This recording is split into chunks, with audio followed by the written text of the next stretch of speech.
சிரிக்கிறியா? சிரிச்சிட்டே இருக்கியே. உனக்காக தாண்டா அத்தை பெரிய கடையில போய் நல்ல காஸ்ட்லியா வாங்கிட்டு வந்திருக்கேன்.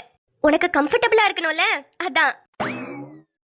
காதம்பரி, பிள்ளைய கீழே வச்சுட்டு இந்தா காஃபி குடி. குடுங்க. ஏ தன்மை, காஃபில என்ன சக்கரை போட்ட? நாட்டு சக்கரை தானே போட்ட? என் பொண்ணுக்கு வெள்ளை சக்கரை எல்லாம் போட்டா பிடிக்காது. ஆமா ஆமா, நான் டயட்ல இருக்கேன். ஒயிட் சுகர்லாம் சேர்த்துக்க கூடாது. என்ன சக்கரை போட்டீங்க? நாட்டு சக்கரை தான் போட்டேன். பயப்படாம குடி. டேய் செல்லம், என்னடா புது ட்ரெஸ்ஸா? உங்க அத்தை வாங்கி கொடுத்தாங்களா? ஆமா, நல்ல பெரிய கடையில போய் நல்ல காசு போட்டு காஸ்ட்லியா வாங்கிட்டு வந்திருக்கா என் பொண்ணு. என்ன அண்ணி, நல்லா இருக்கா? நல்லா இருக்குமா. குழந்தைங்களுக்கு நல்ல கண்ணுக்கு ஒத்துனாப்புல நல்ல கலர்ஃபுல்லா எடுக்கணும். இப்படிதான் சட்டையெல்லாம். உங்க அம்மாவும் அவங்க அப்பாவும் போன வாரம் வந்தப்ப நல்ல வெள்ளை சட்டையா எடுத்துட்டு வந்தாங்களே, அது என்ன நல்லாவாமா இருந்துச்சு? அத்தை, இந்த மாதிரி எல்லாம் கலரா எடுத்தா சாயம் போகும். அதனாலதான் குழந்தைங்களுக்கு வெள்ளையாவே தான் எடுப்பாங்க. அண்ணி, ரோட்டு கடையில 100 ரூபான்னு வித்ததை எடுத்தா சாயம் தான் போகும். நான் பெரிய கடையில போய் எடுத்துட்டு வந்தேன். அதே மாதிரி குழந்தைங்களுக்கு யாராவது வெள்ளை சட்டை எடுத்துட்டு வந்தாங்களா? என்ன அண்ணி, உங்க அம்மா அப்பா இப்படி இருக்காங்க? வெள்ளை சட்டையெல்லாம் குழந்தைங்களுக்கு போட்டா சீக்கிரம் அழுக்காயிரும்ல. தவழ்ற குழந்தை. ஐயோ, கரெக்ட் காதுமா. போன வாரம் எங்க அம்மா அப்பா வந்தப்ப சூப்பரா இருக்கு, இப்படிதான் குழந்தைங்களுக்கு மெதுன்னு துணி போடணும், அப்படி இப்படின்னு என்னமா வாய் பேசுனேன். இப்ப பொண்ணு வந்தோடனே அவ கூட சேர்ந்துட்டு ஜால்ரா அடிச்சிட்டு இருக்கியா? மாமியா கிழவிக்கு ஒரு பாயாசத்தை போற்ற வேண்டியதான். எம்மாடி, போன வாரம் நீயும் என் பையனும் சேர்ந்து ஒரு நெக்லஸ் எடுத்துட்டு வந்தீங்களே, அதை கொண்டா என் பொண்ணு கிட்ட காட்டுவோம். சரிங்க அத்தை, எடுத்துட்டு வரேன். மா, என்ன விஷயம்? நெக்லஸ்லாம் எடுத்தாங்களா? ஆமா காது, போன வாரம் தான் 2 பேரும் போய் எடுத்துட்டு வந்தாங்க. 2.5 பவுனுக்கு எடுத்துட்டு வந்தாங்க. டிசைன்லாம் நல்லா தான் இருக்கு, பார்த்தேன். என்ன நீ, டிசைன்லாம் நல்லா தான் இருக்கு பார்த்தேன்ற? அப்ப உன்னை கூட்டிட்டு போலையாமா? என்னையெல்லாம் கூப்பிடலடி. நான் பிள்ளைய பார்த்துட்டு வீட்டுல தான் இருந்தேன். அவங்க 2 பேரும் தான் போயிட்டு வந்தாங்க. ஏமா, உனக்கு ஏதாவது அறிவு இருக்கா? நீ இப்படியே விட்டேன்னு வச்சுக்கோ, உன் பையன் அப்படியே அவ கூட போயிருவான். எவ்வளவு பெரிய விஷயம், லட்சக்கணக்குல போட்டு நகை எடுத்திருக்காங்க. அத உன்கிட்ட சொல்ல கூட இல்ல, நீ அதை கண்டுக்காமே இருக்க. மா, இப்படி எல்லாம் இருந்தனா அவ்வளவுதாமா. மாமியார் கிட்ட அப்பப்ப காமிச்சுக்கிட்டே இருக்கணும். ஏமாலியா இருக்காதம்மா.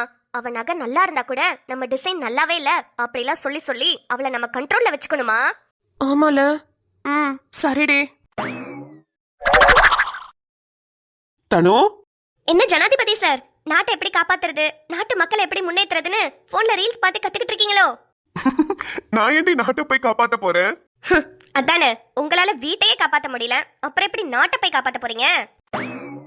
என்னடி பேசுற? ஒன்னும் புரியல. என்னமோ இக்கு வச்சு பேசிட்டு இருக்க. ஒன்னும் புரியாது உங்களுக்கு. இக்கு வச்சு பேசுறேன், அக்கு வச்சு பேசுறேன்னு. உங்க தங்கச்சி என்ன நாளப்பற பண்ணிக்கிட்டு இருக்கா தெரியுமா? ஆரம்பிச்சிட்டாளா? ஷோ, இல்ல, எனக்கு ஒரு விஷயம் சுத்தமா புரியல. அது எப்படிங்க? உங்க அம்மா நம்மளா தனியா இருக்கும்போது என்கிட்ட வந்து நல்லா பேசுவாங்க. இதுவே உங்க தங்கச்சி வந்துட்டான்னு வச்சுக்கோங்க, அவ்வளவுதான். அவ பக்கம் திரும்பிடுவாங்க, என்ன எதிரியா பாக்குறாங்க. இல்ல என்னைய பார்த்தா நீ இழிச்ச வாய் மாதிரி தெரியுதான்னு கேக்குறேன். லைட்டா அப்படிதான் தனு தெரியுது. ஆமா, அப்படித்தானே தெரியும். எங்க வீட்ல நான் மகாராணி மாதிரி வளர்ந்துகிட்டு இருந்தேன் தெரியுமா? இங்க கூட்டிட்டு வந்து எல்லாரும் சேர்ந்து கொடுமை பண்றீங்க. ஹே லூசு, சும்மா சொன்னேன்டி. தனு, இங்க பாருமா. ஏய் தனு, இப்ப எதுக்கடி அழுதுகிட்டு இருக்க? பின்ன அழுவாம? உங்க தங்கச்சி அங்க உட்காந்து ரொம்ப ஓவரா பேசிட்டு இருக்கா. உங்க அம்மாவும் அவளுக்கு சப்போர்ட் பண்ணிட்டு இருக்காங்க. எங்க வீட்டை எதுக்குங்க மட்டம் தட்டணும்? நீங்களும் எதுவும் கேட்கவும் மாட்டீங்க. போங்க. சரிடி, அழுவாதடி. இங்க பாரு, நீ ஃப்ரீயா விடு, நான் பாத்துக்கிறேன். ஆமா, ரூம்குள்ள வரும்போது ரொம்ப கோபமா வந்தியே, ஏன்? அடுத்த பஞ்சாயத்தை கூட்டுறதுக்கு தான் உங்க அம்மா என்ன இங்க அனுப்பியிருக்காங்க. என்னடி சொல்ற? 2 வாரத்துக்கு முன்னாடி நம்ம ஒரு நெக்லஸ் எடுத்தோம்ல, அந்த நெக்லஸ் உங்க தங்கச்சி கிட்ட காட்டணுமா. அதுக்கு தான் உங்க அம்மா என்ன அனுப்பி எடுத்துட்டு வர சொன்னாங்க. ஓ அப்படியா? என்ன நொப்படியா? உங்க தங்கச்சி என்ன சொல்லுவான்னு உங்களுக்கே நல்லா தெரியும். 2 வாரத்துக்கு முன்னாடி எங்க அம்மா அப்பா நம்ம வீட்டுக்கு வந்தாங்கல்ல குழந்தைய பாக்குறதுக்கு. ஆமா. அப்ப என்னங்க சொல்லிட்டு போனாங்க? வீட்டுக்கு வந்து ரொம்ப நாள் ஆச்சு, 2 பேரும் வாங்கன்னு சொன்னாங்கல்ல. நான் எங்க வீட்டுக்கு போய் எத்தனை நாள் ஆகுது? ஒரு 5 மாசம் இருக்கும். என்ன எங்க வீட்டுக்கு கூட்டிட்டு போகணும்னு உங்களுக்கு தோணவே இல்லல? உங்க தங்கச்சி மட்டும் அம்மா வீட்டுக்கு வரேன், அண்ணன் வீட்டுக்கு வரேன், ஆட்டிக்கிட்டு வரல. நான் போவேனாமா? என்ன பத்தி யாருமே யோசிக்க மாட்டீங்கல்ல? இங்க பாருங்க, நமக்குள்ள ஒரு டீலிங். டீலிங்கா? ஆமா, இந்த நெக்லஸ் எடுத்துட்டு போய் காமிப்பேன். உங்க தங்கச்சி மட்டும் இந்த நெக்லஸ் நல்லாவே இல்லைன்னு சொன்னானா அடுத்த நிமிஷம் நீங்க எங்க அம்மா அப்பா வீட்டுக்கு என்ன கூட்டிட்டு போறீங்க. அவ நல்லா இருக்குன்னு சொல்லிட்டா? அவ மட்டும் நல்லா இருக்குன்னு சொல்லிட்டா சோலார் சிஸ்டம்ல இருக்கிற அர்த்த 2 புட்டுக்கிட்டு போயிரும். ஏன் இப்படி பண்ற? சொல்ல மாட்டா, அத தெரிஞ்சுதான் சொல்றேன். ஓ, அவ சொல்ல மாட்டான்னு தெரிஞ்சுதான் மேடம் உங்க வீட்டுக்கு போறதுக்கு பிளான் போட்டுட்டு இருக்கீங்க. அது எப்படி உலகத்துல இருக்கிற எல்லா பொண்ணுங்களும் ஒரே மாதிரி இருக்கீங்க? அதெல்லாம் அப்படிதான். சரி நவருங்க, இப்பவே போய் நெக்லஸ காட்டணும். பாட்டி பாவி, என்ன ஆர்வம். சரி நம்மளும் போவோம், என்னதான் நடக்குதுன்னு பாப்போம். காது, என்னங்க? ஏய் ஏடி இப்படி இடிச்சு புடிச்சுக்கிட்டு வர? முன்னாடியே போய் நெக்லஸ் நல்லா இருக்குன்னு சொல்லிட்டீங்கன்னா அதான் வேகமா உங்க பின்னாடியே ஓடி வந்தேன். காது, இந்தாமா, இதான் நாங்க வாங்கின நெக்லஸ். எப்படியும் நல்லா இல்லைன்னு தான் சொல்ல போறேன், இருந்தாலும் பாரு. தனு, காது நெக்லஸ பாக்கட்டும். அவ கையில காஃபி குடிச்ச கப் இருக்கு பாரு, அது வாங்கிட்டு போய் கிச்சன்ல வச்சுட்டு வாமா. காது, கப்ப குடுமா. தனு, சிங்க்ல போய் வச்சுட்டு வாமா. இப்ப அதுக்கு என்னங்க அவசரம்? காது நெக்லஸ் பார்த்துட்டு எப்படி இருக்குன்னு சொல்லட்டும், அப்புறமா கொண்டு போய் வச்சுக்கிறேன். யாரு கிட்ட? ஹோ, இதுதான் நீங்க எடுத்த 2.5 பவுன் நெக்லஸா? ஆமா காது, வீட்ல ஒரு பெரிய மனுஷி குத்துக்கல்லாட்டும் வீட்ல தான் உட்காந்துருந்தேன். ஆனா என்கிட்ட ஒரு வார்த்தை சொல்லிட்டு போல 2 பேரும். அத்தை, நகை கடையில மாசம் மாசம் சீட்டு போட்டுருந்தேன், அது முடிஞ்சிருச்சு, நகை எடுக்கணும்னு சொல்லிட்டு தானே இருந்தேன். அது சொல்லிட்டு தான் இருந்தேன். இருந்தாலும் கடைக்கு போய் நகை எடுக்கிறப்ப என்கிட்ட ஒரு வார்த்தை சொல்லிருக்கலாம்ல. கடைக்கு போய் நகை எடுக்கிற அன்னைக்கு உங்ககிட்ட அத்தை சீட்டு முடிஞ்சிருச்சு, இன்னைக்கு நான் போய் நகையை பாக்குறேன், பிடிச்சிருந்தா எடுத்துட்டு வரேன், இல்லனா வந்துடுறேன்னு சொல்லிட்டு தானே போனேன். சொல்லிட்டு தான் போனேன். இருந்தாலும் என்னைய கூட்டிட்டு போல, அதான் சொன்னேன். நகைக்கான சீட்டு முடிஞ்சிருச்சு, நம்ம 2 பேரும் கடையில போய் நம்மளுக்கு பிடிச்ச மாதிரி எடுத்துக்கிட்டா ஃபங்க்ஷனுக்கு மாத்தி மாத்தி போட்டுக்கலாம்னு நான் உங்களை கூப்பிடல. கூப்பிட்டேன், இருந்தாலும் ஒரு வாட்டி தானே கூப்பிட்டேன், அதுதான் சொன்னேன். ஹோ, அப்படியா? இதுக்கப்புறம் எத்தனை வாட்டி கூப்பிடணும்னு சொல்லுங்க, அத கணக்கு வச்சு நான் கூப்பிடுறேன், சரிங்களா அத்தை? டேய் தமிழு, பாத்தியாட உன் பொண்டாட்டிய எவ்வளவு கத்தி கத்தி திமிரா பேசிட்டு இருக்கானு. மா, அவ கேக்குறதுல என்னமா தப்பு? அவ தான் உங்களை 2-3 வாட்டி வந்து கூப்பிட்டால. நீங்க தானமா சொன்னீங்க நீங்க போயிட்டு வாங்க, நான் வீட்டுல குழந்தைய பாத்துட்டு இருக்கேன்னு. அப்படியா சொன்னாங்க? நீங்க போயிட்டு வாங்கப்பா, உங்களுக்கு தான் 4-8 விஷயம் தெரியும். எனக்கு என்ன, நான் வீட்டுக்குள்ளேயே உட்கார்ந்துருக்கிறேன், பிள்ளைய பார்த்துட்டு உட்காந்துக்கிறேன், நீங்க போயிட்டு மினிக்கிட்டு வாங்க அப்படின்னு சொன்னாங்களா இல்லையா? ஐயோ ஏண்டி நீ வேற. இவ வேற என்ன பர்மா பசார்ல இருக்கிற பலூன் பொம்மை மாதிரி அப்படியே அசையாம உட்காந்துருக்கா. காது, ஆமா காது, நெக்லஸ் எப்படிமா இருக்கு? ஒண்ணுமே சொல்லல நீ. எப்படியும் நல்லா இல்லன்னு தான் சொல்ல போற, அத கொஞ்சம் சீக்கிரம் சொன்னீனா வாங்கி வச்சுட்டு அடுத்த வேலையை பாப்பேன்ல. இந்த டிசைன் உண்மையாவே சூப்பரா இருக்கு, ஆனா சூப்பரா இருக்குன்னு என்னைக்குமே நம்ம சொல்லவே கூடாது. நல்லா இல்லைன்னு தான் சொல்லலான்னு வந்தேன், ஆனா இவங்களே ஒரு மார்க்கமா கேட்டுட்டு இருக்காங்களே, எப்படியும் நீ நல்லா இல்லைன்னு தான் சொல்ல போற, நீ சீக்கிரம் சொல்லிட்டீன்னா நான் எடுத்து வைப்பேன்னு. இவங்க சொல்றத நம்ம எதுக்கு சொல்லணும்? ஒருவேளை நான் நல்லா இல்லைன்னு சொல்லிட்டா நான் தான் அப்பவே சொன்னேல நீ நல்லா இல்லைன்னு தான் சொல்லுவேன்னு அப்படின்னு சொல்லி அதுக்கும் தலையில ஏறி உட்காந்துக்குவாங்க.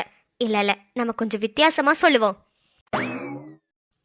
அண்ணி, இந்த நெக்லஸ் பார்த்தா பார்த்தா நல்லா இருக்க மாதிரியும் இருக்கு, நல்லா இல்லாத மாதிரியும் இருக்கு அண்ணி.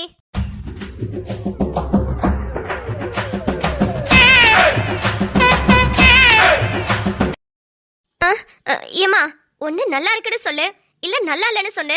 அது என்ன, நல்லா இருக்கிற மாதிரியும் இருக்கு நல்லா இல்லாத மாதிரியும் இருக்குன்னு சொல்ற? இல்ல நீ, என் கண்ணுக்கு அப்படிதான் தெரியுது, பிடிச்ச மாதிரியும் இருக்கு பிடிக்காத மாதிரியும் இருக்கு அண்ணி. பரவாயில்ல, சரி எடுத்துட்டீங்கல்ல, இதுக்கப்புறம் ஒன்னும் சொல்ல முடியாது. இந்தாங்க நீ, கொண்டு போய் வச்சுக்கோங்க. இவ என்ன இப்படி சொல்லிட்டா? நல்லா இல்லன்னு இவ சொல்லுவா, கண்டிப்பா நம்ம வீட்டுக்கு நம்ம கிளம்பி போவோம்னு நினைச்சேன், கடைசியில 2 கட்டனா சொல்லிட்டாலே. தனுமா, போமா, போய் பத்திரமா கொண்டு போய் பீரோக்குள்ள வை, இதோ வரேன். ஐயோ, இவர் வேற பங்கமா ஓட்டுவாரு, இப்ப என்ன பண்றது? சரி, அடுத்து ஏதாவது ஒரு நாடகத்தை போட்டு அம்மா வீட்டுக்கு போயிட வேண்டியதான். இந்தாங்க நீ, எடுத்துட்டு போங்க. சரிம்மா. தனுமா, இரு நானும் வரேன்.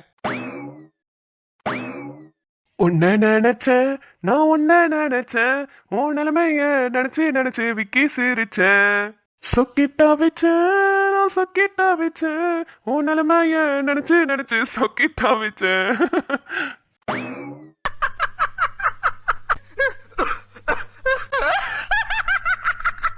இங்க பாருங்க, செம்ம கோவத்துல இருக்கேன், ஒழுங்கா ஓடிடுங்க. என் தங்கச்சி பதிலா சத்தியமா நானும் எதிர்பார்க்கலடி. அது எப்படிங்க? நான் என்ன சொன்னாலும் அதுக்கு ஆப்போசிட்டாவே பண்ணணும்னு நினைக்கிறா உங்க தங்கச்சி, இல்ல எப்படி? குடும்பமே இப்படிதானா? என்னடி பண்றது, மேனுஃபேக்சரிங் டிஃபெக்ட். அதானே, எனக்கு அப்படியே ஆப்போசிட்டா அந்த குடும்பமே இப்படிதான் இருக்கீங்களா எனக்கு தெரியல. அம்மால இருந்து பையன்ல இருந்து பொண்ணுல இருந்து பப்பா எப்படிதான் ஒரே மாதிரி இருக்கீங்களோ. நான் போறேன், போய் அந்த கிச்சன்லயே வெந்து சாவறேன், உங்க தங்கச்சிக்கு உங்க அம்மாக்கு வடிச்சு வடிச்சு கொட்டுறேன். இங்க பாருங்க, சமைச்சு போடுறதுல எல்லாம் எனக்கு ஒரு பிரச்சனையும் இல்ல, ஆனா அந்த சமையல சாப்பிட்டுட்டு 1008 குறை சொல்லுவாங்க பாருங்க, அததான் என் காதால கேட்க முடியாது. அப்படிதான் போன வாட்டி உங்க தங்கச்சி சொல்றா, கடுகு கொஞ்சம் பெருசா போட்டிருக்கணுமா, வெங்காயத்தை அரைச்சு போட்டிருக்காம குட்டி குட்டியா கட் பண்ணி நல்லா வதக்கி போட்டிருக்கணுமா. எங்க இருந்தாவது ஒரு குறைய தூக்கிட்டு வந்துருவாங்க பாருங்க, அததான் என்னால தாங்கிக்கவே முடியாது. போறேன், என்ன பண்ணி தொலைக்கிறது? ஏய் நில்லுடி. என்ன அடுத்து உங்களுக்கு என்ன வேணும் அதையும் சொல்லி தொலைங்க. ஏதோ ரெஸ்டாரண்ட் மாதிரி ஆளுக்கு ஒரு மெனு தானே சொல்றீங்க, சொல்லுங்க, போய் சமைச்சு கொண்டு வந்து கொட்டுறேன். அடாடாடாடாடா, தாளிச்சு கொட்டின மாதிரி என்னாமா சுறுசுறுன்னு இருக்கா. சமைச்சு போடுறதுக்கு உன்னை கூப்பிடல, உனக்கு வேற ஒரு சர்ப்ரைஸ். என்ன மட்டன் செய்யாத சிக்கன் செய்யன்னு சொல்ல போறீங்க, அதான் சர்ப்ரைஸா? அடியே இல்லடி, நீ கிளம்பு, ஒரு இடத்துக்கு உன்னை கூட்டிட்டு போறேன். நீங்க எங்க கூட்டிட்டு போப் போறீங்கன்னு எனக்கு தெரியாதா? தெரியுமா, எங்க கூட்டிட்டு போறேன் சொல்லு. பக்கத்துல இருக்கிற ஜூஸ் கடைக்கு போய் ஒரு வாட்டர்மெலன் ஜூஸ குடிச்சிட்டு, இந்தாடி ரொம்ப சூடா இருக்க, இத குடி, நல்ல குளு குளுன்னு ஜில்லுன்னு ஆயிடுவேன்னு சொல்ல போறீங்க, அதானே? ஆமா அதான், கிளம்பு போலாம். நாளா எங்கேயும் வரலப்பா. ஏய் கிளம்புடி, ரொம்ப தான் ஓவரா பண்ணுவா, போ. இங்க பாருங்க, தள்ளாதீங்க சொல்லிட்டேன். போடி போடி. மக்களே, நான் தனுவை எங்க கூட்டிட்டு போறேன்னு உங்களுக்கே நல்லா தெரியும்ல. அந்த ஃபன்னை பாக்குறதுக்கு சாயந்தரம் வாங்க. Okay bye.